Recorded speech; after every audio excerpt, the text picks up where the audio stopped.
Right, Renzo, the Dream Machine. Record is on. You've got a tough, hungry crowd here. Your audience are waiting with bated breath. Yeah, we are. We all see Greg on the pigeon too. Right, so we're going to be talking about video feedback. Does anyone do video feedback?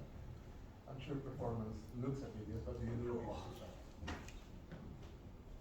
So when you give feedback, you normally write it. Have you ever thought about doing video feedback?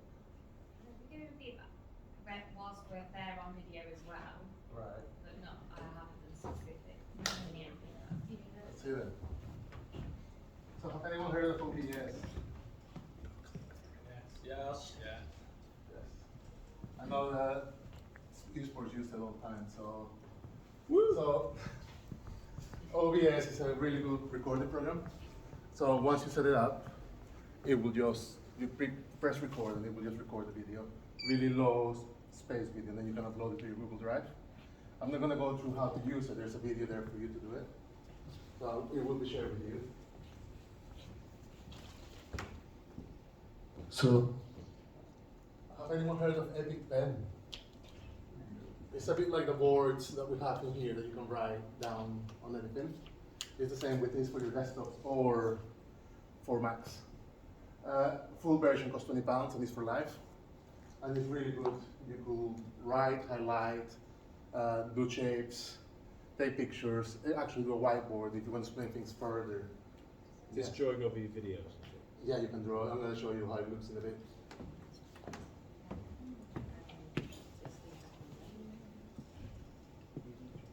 So as we know, feedback is a fundamental component of assessment and normally will help for the academic outcomes on it. So if we're not giving feedback, they're not being scaffolded and then they're not going to pass, are they? Not to that distinction that you want them to pass. So, Do you want me to click, Renzo? it's all right. So, feedback practices depends on the learner's consideration and use of the feedback given to them. So the feedback that you give them will either push them higher or you're gonna get rock bottom.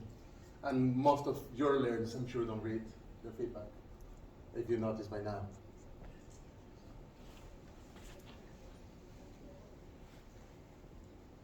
So, feedback will not effectively promote a student learning if the students do not engage with it. That's what you said. So if you've written it, and you've written a massive paragraph, they will not read it. That's just the nature of the students.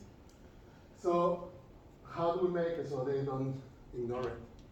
What's the best way to do it? I know Dave uses mode, and then they just listen to it, but will they listen to it all the way through? Will they listen to the first minute and then switch off? How do you know what they're doing? How do you know, Dave? It tells me, Moat, if I go on my Moat bit, it tells me if they've listened to it and how much they've listened through. Alright. So do all of them listen to the 2 minutes or 3 minutes? Oh yeah, they're on repeat. Oh, yeah. So, if learners have a positive perception of the feedback in terms of quality, they become more likely to value it. So because they know you spend more time actually doing a video for them, they're actually going to engage with it more. So, and this is proven by research. So I put a lot of research in there for you to read if you're interested in the matter.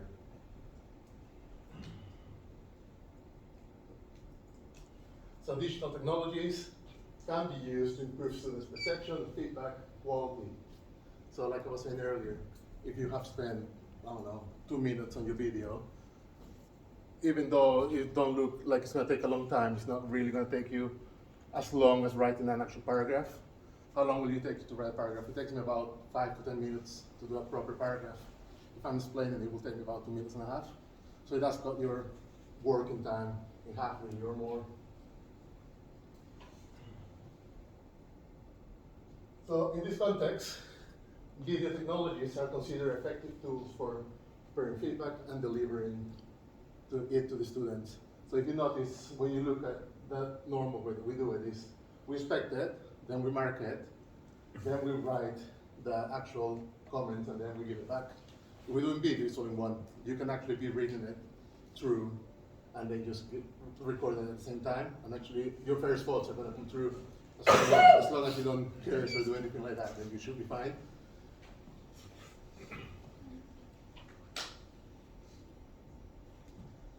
So video feedback is more effective than text feedback in enabling the feedback to be understandable.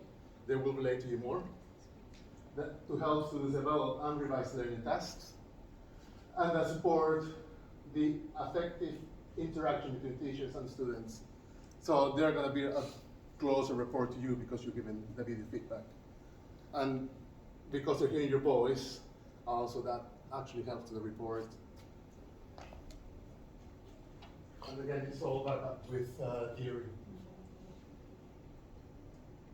So it's also stated that audiovisual elements play an important role in the superiority of video-based feedback over text-based feedback. So there's proof that learners engage about 80% more than just with normal written feedback.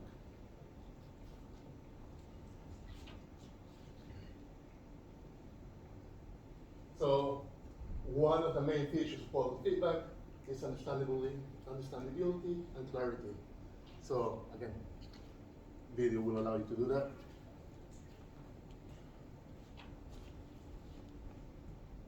So I'll show you what it looks like. Well done, Stanley. You have created an interesting model blockout.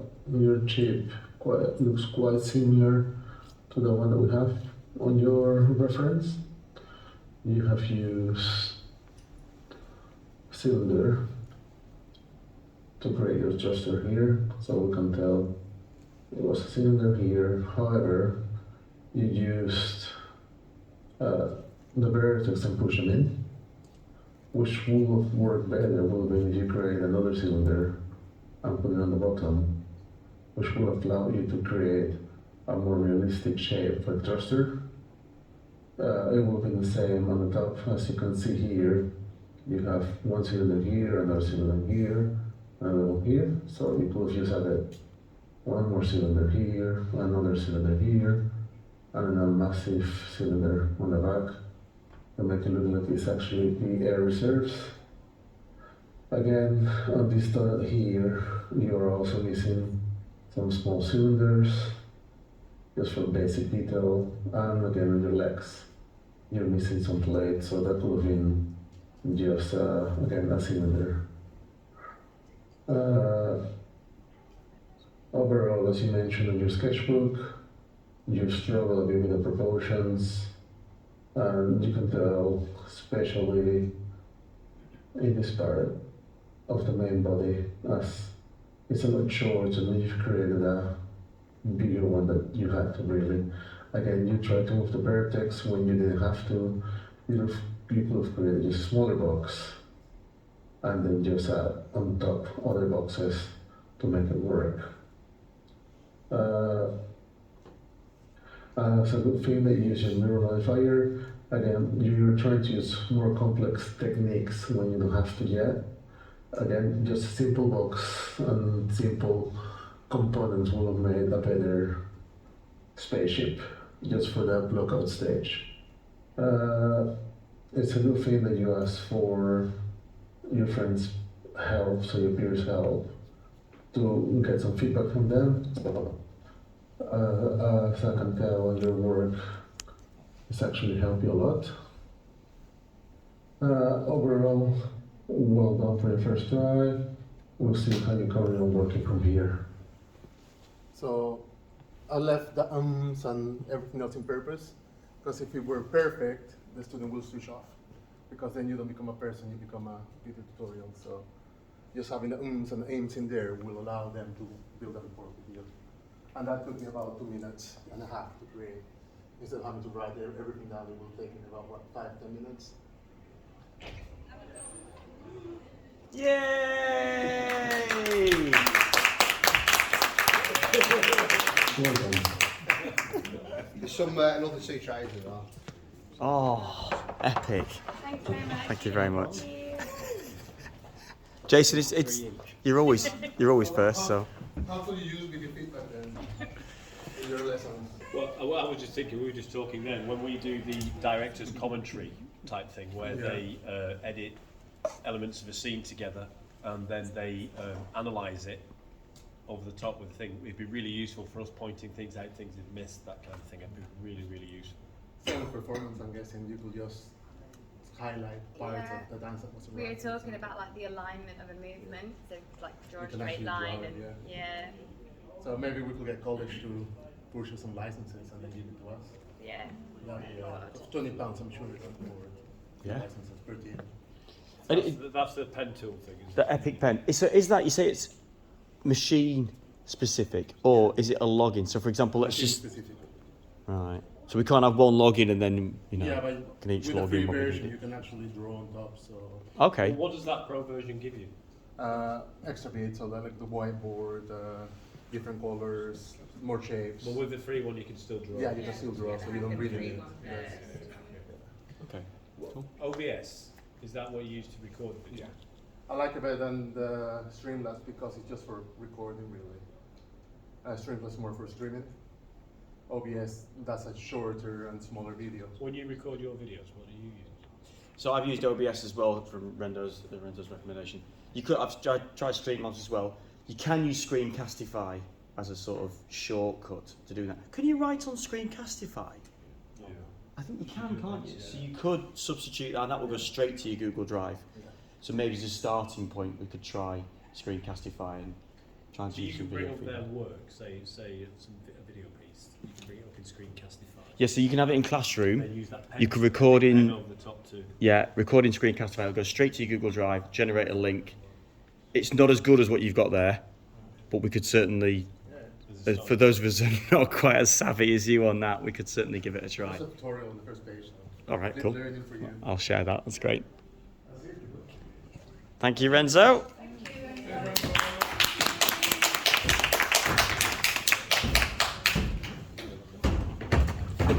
Straight to the drinks machine. Who's going for the croissants? Got out my HNC's next lesson.